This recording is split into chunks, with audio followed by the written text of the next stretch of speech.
Are you the reserved guest I was expecting? I have something important to discuss with you. Would you mind sparing a moment?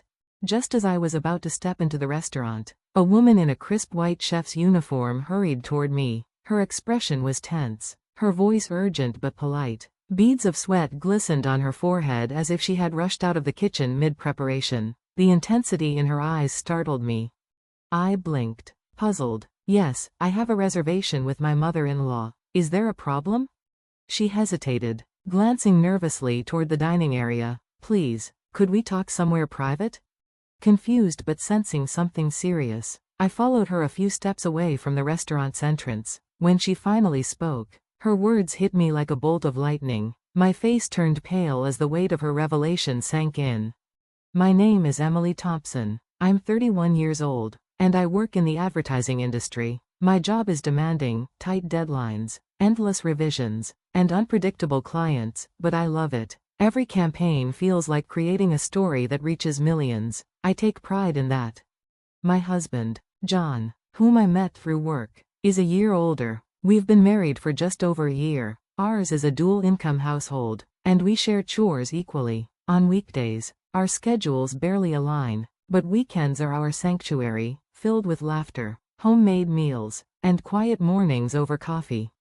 John and I met during a collaborative project between our companies. At first, our relationship was purely professional, long meetings, creative brainstorming, late nights at the office. But gradually, we started sharing personal thoughts between coffee breaks and brainstorming sessions. I realized he wasn't just intelligent and composed, he was kind, grounded, and genuine. When the project ended, I feared we might drift apart. So, despite my nerves, I confessed my feelings. To my relief, John smiled and said softly, "I was hoping you'd say that." After a year of dating, he proposed, and we got married. It was only later that he told me he had been married before. His first marriage lasted a little over a year, and they parted ways amicably. No children, just differences they couldn't reconcile. I could tell there was lingering regret in his eyes when he spoke about it, but I didn't pry. Everyone deserves a second chance. To me, John was not a man defined by his past but by how he treated people, and he treated me with warmth and respect. I wanted to build a future with him, so I accepted everything, including his past. After our marriage, life felt blissfully smooth. We moved into a cozy apartment halfway between both our workplaces. My in-laws lived nearby, and I was initially anxious about that. I had heard too many stories about tense daughter-in-law relationships, but to my surprise, they welcomed me warmly, especially my mother-in-law, who seemed genuinely kind. She often invited me for tea, asked about work, and even gave me advice on balancing marriage and career. "Don't overwork yourself, Emily. Health first, always," she'd say with a gentle smile. Because John and I worked long hours, weekdays left little time for relaxation, but weekends were precious. We both loved food, cooking new dishes together, experimenting with recipes, laughing over kitchen mishaps. However, there was one constant challenge in my life: my severe allergy to Rosaceae fruits, apples, pears, peaches, strawberries. Even a trace could trigger a reaction, rashes, swelling, sometimes even breathing difficulties. Eating out became a nightmare. I learned that even desserts or sauces could contain fruit extracts, and a careless chef could unknowingly put my life at risk. Once, I had eaten a salad dressing containing pear juice and ended up in the emergency room. Since then, I've been cautious to the point of paranoia. Whenever we dined out, I would double-check every dish, ask countless questions, and often apologize for being difficult. John never complained. He understood. So did his mother, at least. I thought she did. She was always careful, reminding me to carry my allergy medication and assuring me that she'd double-check ingredients whenever we dined together. "I'll make sure you never have to worry at my table," she had said once, smiling gently. That kindness made me trust her completely. Months passed, and I received a promotion at work, a huge career milestone. The night I told my family, everyone was thrilled. John hugged me proudly, saying, "You earned it, Emily. I'm so proud of you." A few days later, my mother-in-law called, her voice full of enthusiasm. "Emily, dear, we must celebrate your promotion. Let's go somewhere special, my treat. That's very kind of you, I replied hesitantly, but you don't have to, really. Nonsense, she laughed. You've worked so hard, and you deserve something wonderful. How about lunch at Le Chateau, that luxury restaurant in the Grand Regal Hotel? I've been wanting to take you there. My breath caught. Le Chateau. It was one of the most exclusive restaurants in the city, known for its refined French cuisine and elegant desserts. I had admired it for years but never had the chance to dine there. However, I also remembered something else. Their signature menu featured fruit-based sauces and tarts, many made from the very fruits I was allergic to. I don't know. I hesitated. That restaurant uses a lot of Rosaceae fruits. I'd hate to trouble them. She waved off my concern cheerfully. Oh, don't worry about that. I'll inform them about your allergies when I make the reservation. I have a connection there. They'll take good care of us. Her confidence soothed my unease. She had always been cautious about my allergies. Surely, she'd handle it. When I told John that evening, he was surprised. Wait, Mom has a connection at Le Chateau? That's what she said. He chuckled. She really went all out for your promotion. Enjoy yourself, okay? You deserve it. Excitement slowly replaced my hesitation. I trusted my mother-in-law. After all, she had never failed me before. The day of our lunch arrived, a bright Friday afternoon. I took a half-day off work, wrapped up my morning tasks, and headed home to get ready. Since it was a high-end restaurant, I chose a formal outfit, a soft cream blouse, navy skirt, and matching heels. I styled my hair carefully and added a touch of perfume. When I arrived at the office that morning, my colleagues noticed. Wow, Emily, big plans? One of them teased. I smiled. Celebratory lunch with my mother-in-law. Ooh, fancy. Enjoy it, you deserve it after that project. Their kind words put me in a good mood. As I left the office, excitement bubbled inside me. When I entered the hotel lobby, my mother-in-law was already waiting, elegantly dressed as always. We exchanged warm greetings before heading to the restaurant together. Our reservation was for 1:00 p.m., but the hostess informed us that service might be slightly delayed due to the busy lunch rush. That's fine, my mother-in-law said graciously. We ordered champagne while waiting. Let's toast to your success, she smiled, raising her glass. As the bubbles sparkled in the light, I felt relaxed. The atmosphere was perfect, the soft hum of conversation, the faint aroma of roasted herbs and butter. I couldn't wait to try the food I'd dreamed of for years. Then my phone buzzed. It was a call from work. Feeling embarrassed to interrupt the meal, I excused myself politely. Sorry, I need to take this, it's urgent.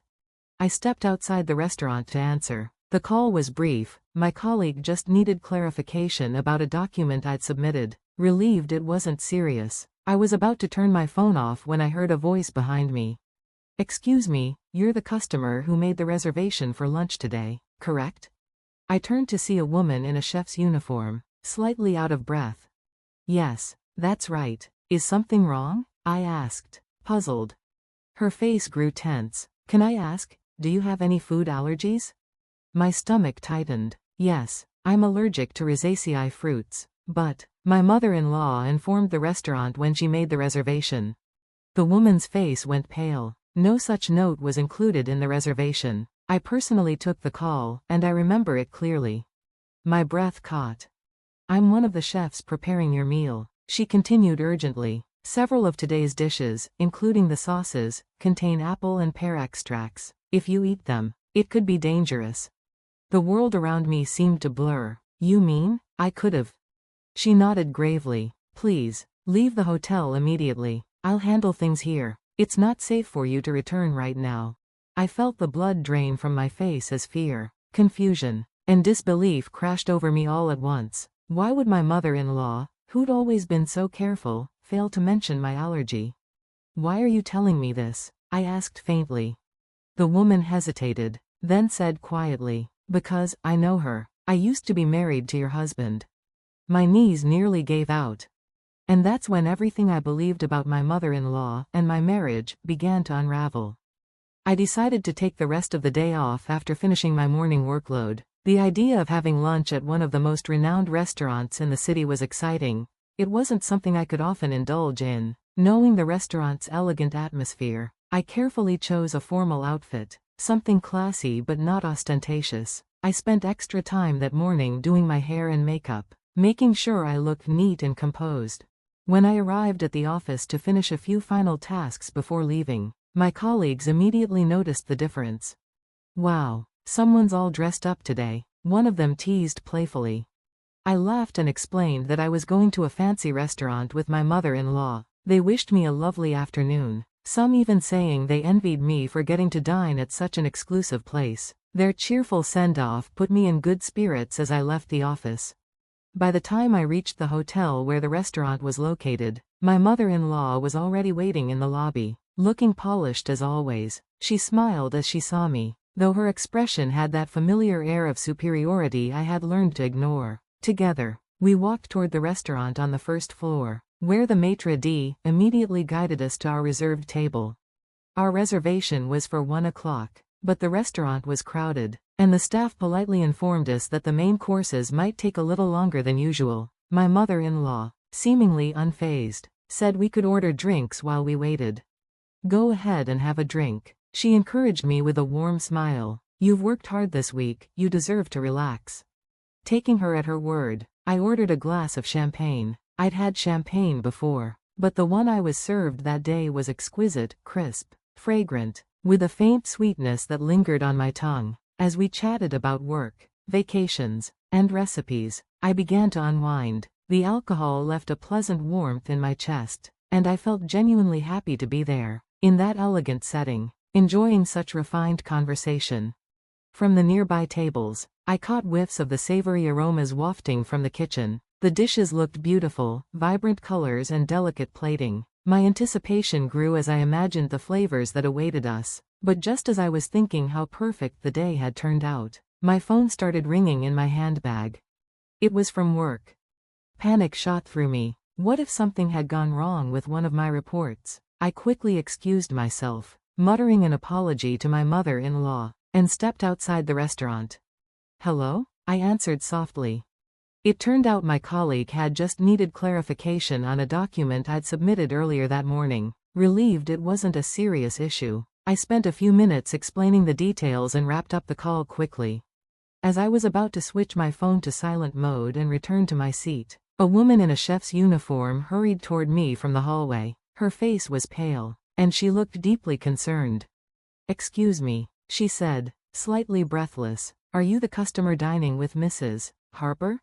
"Yes," I replied cautiously. "Is something wrong?" She hesitated, glancing around to ensure no one else could hear. "Please, listen carefully. You need to leave the restaurant right now. It's not safe for you to go back." Her words froze me in place. "What do you mean? Why?"